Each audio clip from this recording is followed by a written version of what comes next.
kind of a spur-of-the-moment trip, but I decided what I was going to do is take a 4-day trip to see Grace and Tony and Prince George, and also Brian and Karen at the coast. I left Sherwood Park about 2 o'clock on Thursday, August 3rd. That part of the trip was the worst.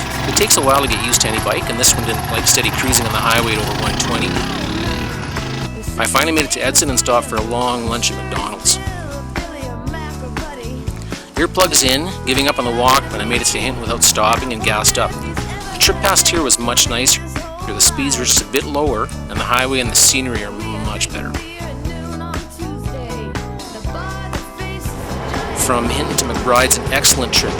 Earplugs in, feet in the back pegs, the bike just humming along at about 4,800 RPM, which is about 115. The seat's a killer though, about a 10-hour ride.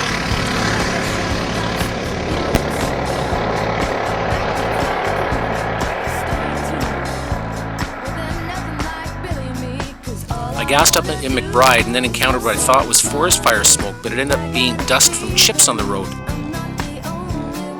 Couldn't really believe it. The last few miles were done at night. The temperature was actually okay, and I had on my vest and my triple layer jacket and rain pants, so I was actually quite comfortable. This is Grace and Tony's place. They live just east of the city on 40 acres. This was a work day for Tony and Nicole, but holidays for Jesse and Danielle.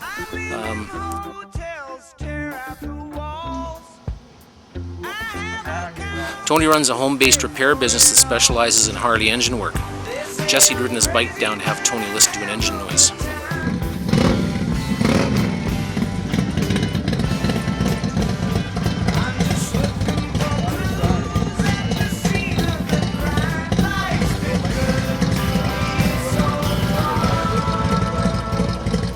I visited with Nicole, Jesse, and Danielle for most of the morning.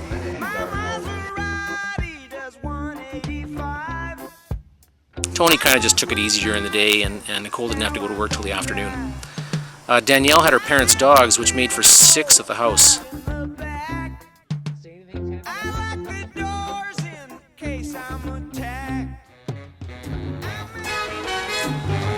I left about noon that day and headed south on Highway 97.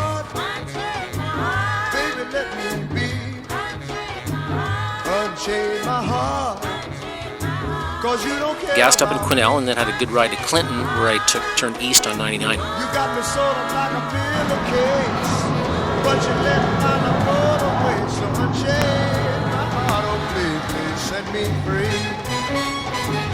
Unchain my heart. 99 was the best road of the trip. This is a narrow 2-lane road with beautiful scenery, complete with switchbacks and wooden 1-lane bridges. The road starts fairly open. Every time I call you on the phone, some fella tells me that you're not at home. So unchain my heart, oh please set me free. I'm under your spell. Then changes to fairly narrow and treed. This was perfect for this bike. A way enjoyable ride.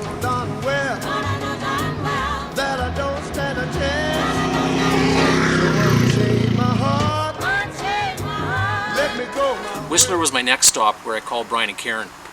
I arrived in Vancouver pretty tired at about 11 o'clock that night. Had a good visit with Brian that night and then headed out for breakfast and a quick trip to Granville Island the next day. Hi guys. Hi Josh and Alana. Wish you were here. Since she didn't say hi Heather, hi Heather. Wish you were here too. Miss you guys.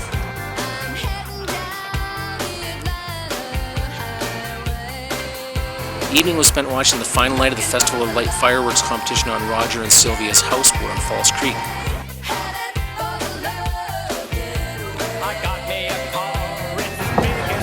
This is our old office right here, where we just moved out of, and this is Valerie's house, and this is Roger and Sylvia's house. Excellent meal and wine, and a deluxe view from their top floor deck. To Heather.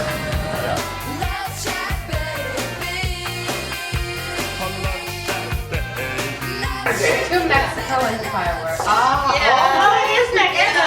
Yeah. The next day I left for Edmonton at about 11 o'clock after adjusting and lubing the chain. gassed up in Vancouver and made it to Hope without stopping, where I had a deli sandwich and a long rest. Turned north on the old Highway 1 at Hope and followed that to Kelowna. Hot, hot, hot. Ended up emptying more than a bottle of water down my mesh jacket to cool off on 2 stops. The heat was a killer. The road wasn't what I remembered from my youth. It was spectacular, but it was parched countryside and fairly wide open roads. I gassed up in Cache Creek and Salmon Arm. From there, the temperature moderated just a little bit. You travel from a warm spot to a cool spot and you'd wonder who turned the air conditioning on. I should have stopped in Salmon Arm and stayed overnight there, but what I decided to do was drive to Golden and then kind of make my decision there. Of course, at Golden, there weren't any rooms, so then what I decided to do was just drive home the rest of the night. I was pretty confident that I'd be able to make it through to Rocky Mountain House on 1 tank of gas, but it turned out to be cold, cold, cold. It was also kind of lonely on the highway because there was really no other traffic. I gassed up the final time in Rocky Mountain House and then drove home. Arrived home about 5:30 on Monday morning. That was the longest I've driven in a long, long time on a motorcycle. A few things I learned on this trip about the bike. The handguards and the windshield keep the wind off and keep your hands a little bit warmer and drier, but the buffeting around the head area is really bad. My helmet's kind of loud too, so you can't listen to headphones, for example, on an MP3 player because you have to turn it up so much you can't really hear the music properly. So headphones with my helmet are pretty much the only way to go. The bike's okay vibration-wise and is actually fairly comfortable in the riding position, but the seat itself is really hard. The seat also slopes forward, which means you're kind of in a constant pant slide into the tank, and that gets really uncomfortable too. So the compromise is, put your feet in the back pegs, and you kind of wedge yourself in here like this, and this is actually quite comfortable.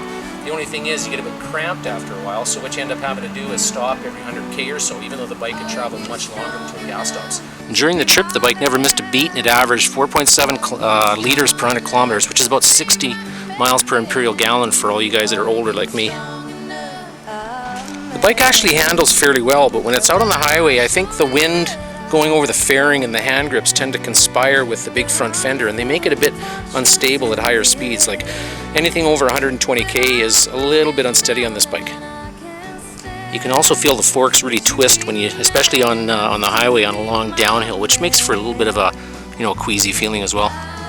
Having said that, I think the main thing I learned was that I'm not much of a sport rider anymore, so while I do okay, it takes a certain amount of nerve to go at really high speed through the mountains near those cliffs and stuff, so I tend not to take very many risks these days. All in all, it was a good ride and a great visit with the people I saw, and it kind of makes me think about touring next year. So we'll see.